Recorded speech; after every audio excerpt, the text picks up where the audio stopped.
रामायण की अमृत धारा में आप सबका स्वागत है। सभी सुनने वाले सज्जनों को जय सिया राम जी। रामायण के पिछले भाग में आपने वहां तक सुना था जब सीता जी की उपमा दी भी जाए तो संसार में ऐसी मनोहर युवती कहाँ है। अब उसके आगे से धनुष यज्ञ बालकांड भाग 12। सियापति रामचंद्र जी की जय, पवन सुत हनुमान जी की जय, उमापति महादेव जी की जय, जय जय सीताराम जी। दोहा। एहि विधि उपजे लच्छी जब, सुंदरता सुख मूले, तदपि संकोच समेत कभी, कही सिए समतुल्य। सियापति रामचंद्र जी की जय, कही सिए समतुल्य। सियापति रामचंद्र जी की जय। सखियां सीता जी को साथ लेकर मनोहर वाणी से सुरीले गीत गाती हुई चली। नवल शरीर पर सुंदर साड़ी शोभायमान थी। जगमाता जानकी जी की शोभा अतुलनीय है। सब गहने अंगों में सुशोभित हैं, जिन्हें अंगों में सजाकर सखियों ने पहनाए हैं। रंगभूमि में जब सीता जी ने चरण रखा तो रूप को देखकर सब नर नारी मोहित हो गए। देवताओं ने हर्षित होकर नगाड़े बजाए, पुष्प बरसाएं कर अप्सराएं गाने लगीं। उनके कर कमलों में जयमाल सुशोभित हैं। सीता जी ने अचानक सब राजाओं की ओर देखा, दृष्टि को कहीं नहीं रोका। सीता जी चकित चित्त से राम जी को देखने लगी। सब राजा मोह के वश हो गए। मुनि के पास बैठे दोनों भाइयों को देखा तो दोनों नेत्र मानो अपनी निधि पाकर वहीं स्थिर हो गए। दोहा। गुरुजन लाज समाज बड़े, देख ही सिय सकुचानी, लागी बिलोकन सकिन तन, रघुवीर ही उर आनी। सियापति रामचंद्र जी की जय, रघुवीर ही उर आनी। सियापति रामचंद्र जी की जय। गुरुजनों की लाज से तथा बड़े समाज को देखकर सीता जी सकुचा गईं। वे श्री राम को हृदय में रखकर सखियों की ओर देखने लगी। श्री रामचंद्र जी का रूप और सीता जी की शोभा को देखकर नर नारियों ने पलक मारना छोड़ दिया। सब सोचते थे पर कहते हुए सकुचाते थे। मन में विधाता से विनती करते थे, हे विधाता, जनक जी के हठ को जल्दी दूर करो और उन्हें हमारी सी अच्छी बुद्धि दो, जिससे वे बिना विचार किए अपने प्रण को छोड़कर सीता जी का राम जी से विवाह कर दें।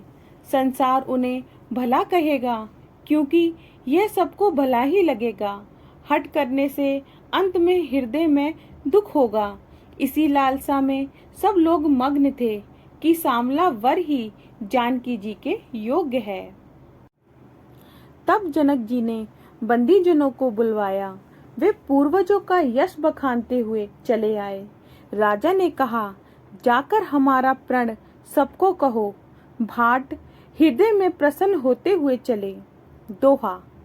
बोले बंदी वचन बर, सुनहु सकल महिपाले, पन विदेह कर कही हम, भुजा उठाई विशाल। सियापति रामचंद्र जी की जय, भुजा उठाई विशाल। सियापति रामचंद्र जी की जय।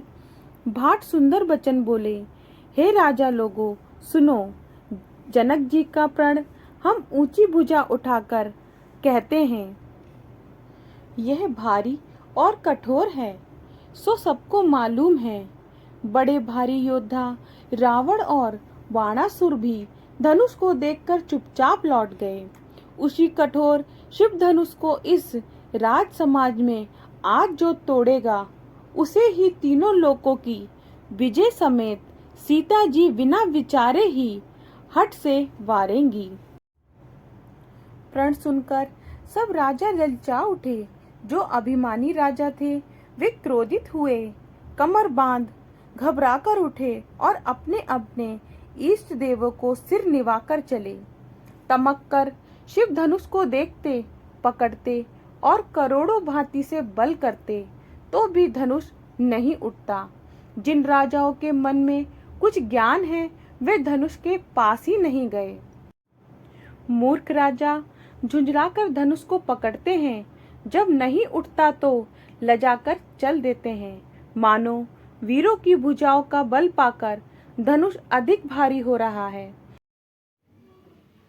कई राजा मिलकर एक ही बार में धनुष उठाने लगे, पर वह टाले नहीं टला। शिवजी का वह धनुष कैसे नहीं दिखता, जैसे कामी पुरुषों के वचन से पवित्रता स्त्री का मन नहीं दिखता।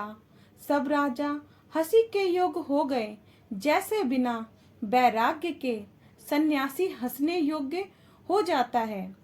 वह उस धनुष के हाथों यश, विजय और शूरवीरता हार कर चले गए। राजा लोग हृदय में हार मानकर कांतिहीन हो गए और अपने अपने समाज में जा बैठे।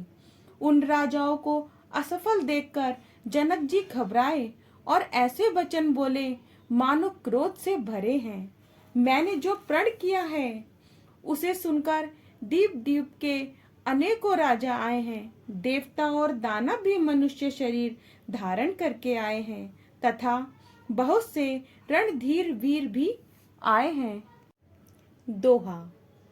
कुंवरी मनोहर विजय बड़ी, कीर्ति अति कमनीय। पावनिहार वंची जनु, रचयु न धनु दम दिए। सियापति रामचंद्र जी की जय, रचियु न धनु दम निये। सियापति रामचंद्र जी की जय। जनक जी बोले, धनुष तोड़कर मनोहर राजकुमारी बड़ी विजय और बहुत ही सुंदर कीर्ति को पाने वाला मानो ब्रह्मा ने रचा ही नहीं। कहो किसे यह लाभ भला नहीं लगता। किसी ने शिव धनुष को नहीं चढ़ाया।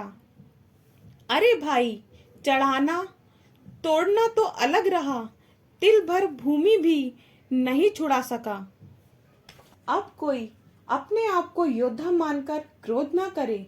मैंने जान लिया कि पृथ्वी वीरों से खाली हो गई। अब आशा छोड़कर अपने अपने घर जाओ। ब्रह्मा जी ने जानकी का विवाह ही नहीं लिखा। जो अपना प्रण भंग कर दूं तो पुण्य क्षीण हो जाए। कन्या कुंवारी ही रहे, क्या करूं। हे भाई, मैं जानता कि पृथ्वी पर कोई शूरवीर नहीं है तो प्रण करके मैं अपनी हंसी नहीं कराता। जनक जी के वचन सुनकर सब नर नारी सीता जी को देखकर दुखी हुए। लक्ष्मण जी को क्रोध आ गया, भुएं टेढ़ी हो गईं, होठ फड़कने लगे, आंखें क्रोध से लाल हो गईं। दोहा। कहीं न सकत रघुवीर डरे, लगे वचन जनुबाने। नाई राम पद कमल सिरु, बोले गिरा प्रमाण। सियापति रामचंद्र जी की जय, बोले गिरा प्रमाण। सियापति रामचंद्र जी की जय। राम जी के डर से कुछ नहीं कह सकते, पर जनक के वचन उन्हें बाण जैसे लगे। राम जी के चरणों में शीश निभाकर यथोचित वचन बोले। रघुवंशियों में से कोई भी जहाँ होता है उस सभा में ऐसी कठोर बात कोई नहीं कह सकता जैसी अनुचित बात जनक ने रघुवंश मणि श्री राम जी को बैठे जानकर भी कही। हे सूर्यकुल, कमल, भास्कर, सुनिए, मैं स्वभाव से कहता हूँ, कुछ अभिमान से नहीं। जो आपकी आज्ञा पाऊं तो गेंद के समान ब्रह्मांड को उठा लूं और कच्चे घड़े के समान फोड़ डालूं तथा सुमेरु पर्वत को मूली के समान तोड़ डालूं।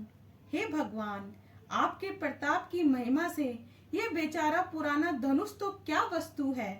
हे नाथ, ऐसा जानकर आज्ञा हो तो कुछ खेल करूं, उसे भी देखिए। कमल की डंडी के समान धनुष को चढ़ाऊं और 100 योजन तक लेकर दौड़ा चला जाऊं। आगे का भाग कल। जय सिया राम जी। अगर आपको पसंद आए तो लाइक, शेयर एंड कमेंट्स कीजिए और हमारे चैनल को सब्सक्राइब कीजिए।